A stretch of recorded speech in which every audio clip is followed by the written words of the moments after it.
Hello, Terry Cramolini here. This is a video about gouache and watercolor, gouache or watercolor. Which one do you want to use? How about both?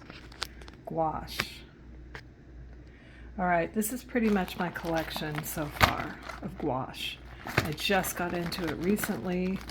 They are basically more of an opaque type of a paint, water base.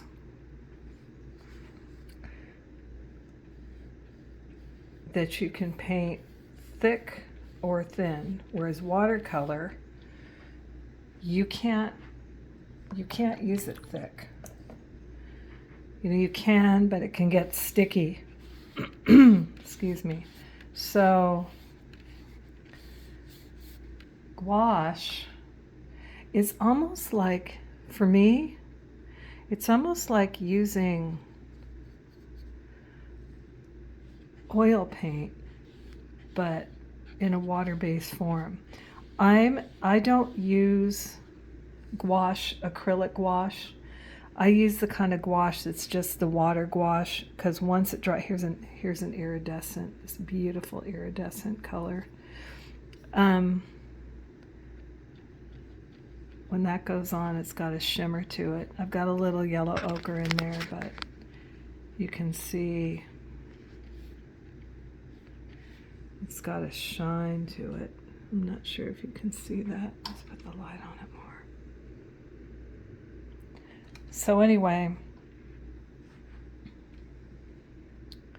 yeah, I find like with the acrylic gouache, you can't re-wet it. But this gouache, see, once it's dry, you can go back in there and you can do so much.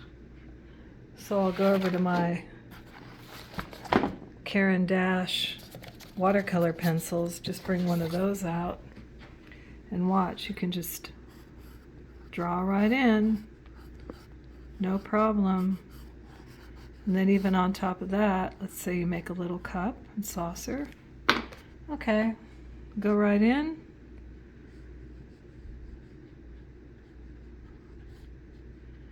Now I thought the Caran d'Ache would re-wet, but it doesn't. Let's see what here's my wonderful table of everything. A graphite pencil will do on top of this. Re-wet gouache.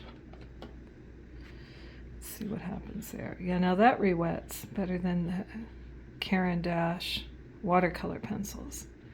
So you can do a lot with it. Then you can go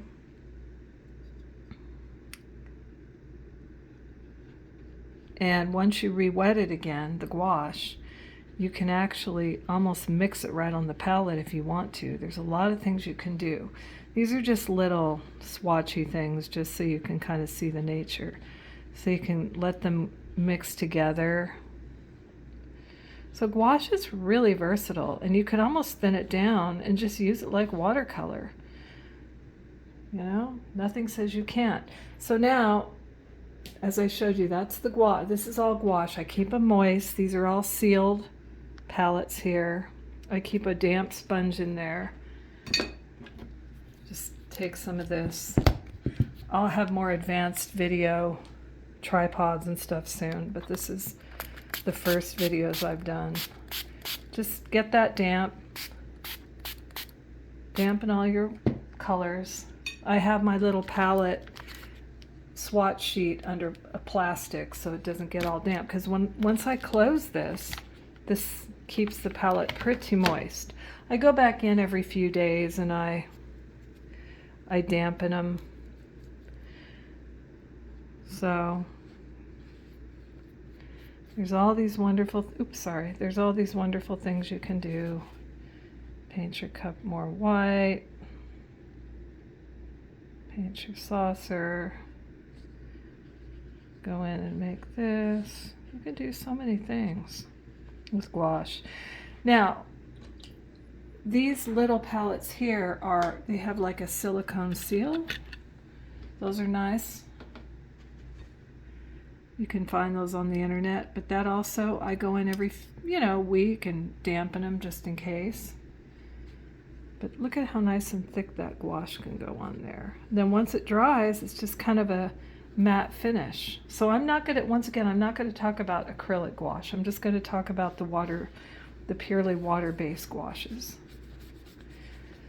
All right, now let's go to the watercolor. I squirt into pans to dry like this, or I use it right out of a tube. All right, this particular palette is my bright palette. So I don't know why that is there, from something I bought. All right, so let's just kind of see what the nature of the watercolor is. Excuse me. And you can, of course, just mix it up however you want. Take some nice strange colors that maybe you wouldn't mix together and just see what happens. Because once they blend into each other, they can turn so beautiful. And I keep my little swatch card up here, because then I know what kind of blues I'm getting into and what kind of, some of these greens can look really a lot alike. All right, so let's say you do something like this and you're just like, well, I'm going to make a little bit of a background and paint over this later. Well, you kind of let it dry or not. So here you've got your watercolor and your gouache. One is transparency, translucent. One has opaque zones in it and some translucent zones. Like this area is sort of a translucent. But this part with the watercolor is all translucent.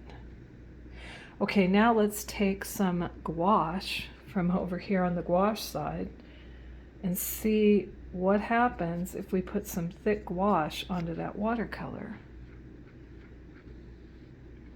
Like we make some pods or something like that. See how cool? It just makes these different kinds of, this is wet on wet. Now if you go on to dry watercolor, it'll even be a different effect.